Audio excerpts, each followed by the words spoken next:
Сәлем достар, сіздермен астрономия және технология каналы. Және достар, бүгінгі біздің тақырыбымыз Шолпан планетасы болады. Алдағы видео айтқандай, мен Шолпан планетасынан біраз ақпараттар жинап келдім. Енді сіздермен біраз ақпараттар бөлісетін боламын. Онда біз бастаймыз.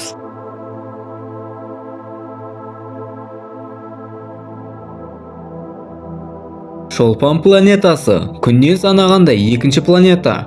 Жердің егізі деп аталатын шолпан өлшемі, құрамы, салмағы және күннен қашықтығы жағынан жерге ұқсас. Шолпан таң атар кезде және кешкі аспандағы ең жарық дене болып көрінеді. Кей кездері тіпті күндізгі өзінде де көрінуі мүмкін. Салмағы мен тығыздығы. Шолпан күн жүйесіндегі үшінші кіші планета. Мұның диаметрі 12100 километрге тең.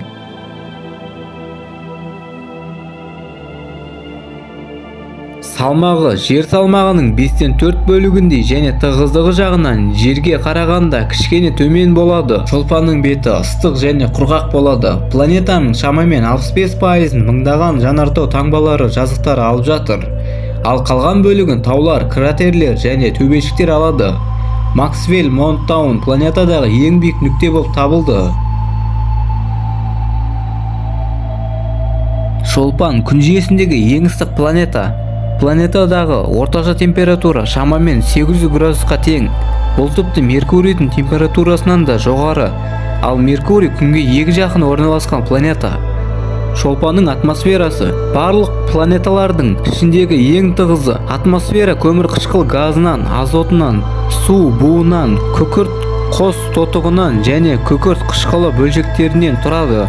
Аталған химиялық элементтер планетадағы барлық жылуды жинап, оның өте ыстық болуына себепкер болады.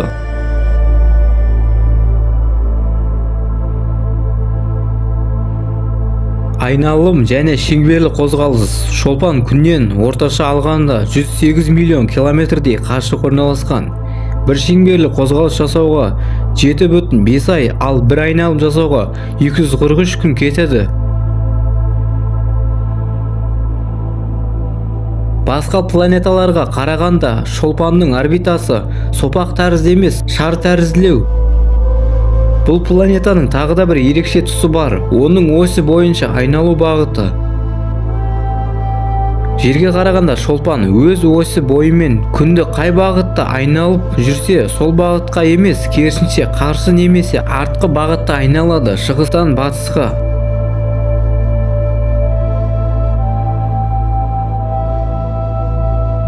Шолпанның меридианнан өту планета күн мен жердің ортасында тікелей өтіп, күннің кішкене бөлігін жауып қалған кезде орын алады. Меридианнан өту күннің тұтылуына, яғни ай мен жер мен күннің ортасынан өтіп бара жатып, күннің бір бөлігін жауып қалған кезде ұқсайды. Бұл құбылыстың ең алғашқы 1639 жылдың 4 желтоқсанда британдық шіркеу қызметкері Джереми Хоррокс пен оның жолдасы Уильям Краббрид байқайды. Ең соңғы рет шолпанның меридианнан өтуі 2004 жылы болды. Бұл оқиғаны әлемдегі көптеген ғалымдары байқап зерттеді. Шолпанның меридианнан келесі өтуі 2012 жылға болжаған. Алайда ол болжағандары болмай шықты. Шолпанның кезеңдері. Жердің серігі секілді шолпан да жерден қарағанда бірдей ұлғайып, бірде кішірейіп отырады. Мұндай өзгерулер планетаның күнде айналу барысында күн сәулесіне малынуына не қараңғы қалуына байланысты болады. Шолпанның мұндай кезеңдері ең алғашқы рет 1610 жылы атақты астроном Галилео Галилей байқаған. Шолпан және мифология. Шолпан Венера махаббаты және шырайлық құдайы болған. Сонымен қатар ол римдіктердің арғы тегі ретінде саналған. Ол көптеген римдіктер фестивальдары мен аңыздарына басты кейіпкерлер болған.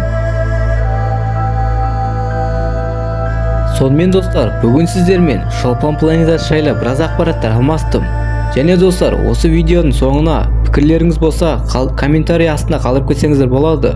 Және достар, біз келесі видеомызда сіздермен жер планетасы жайлы біраз ақпараттар алмасатын боламыз.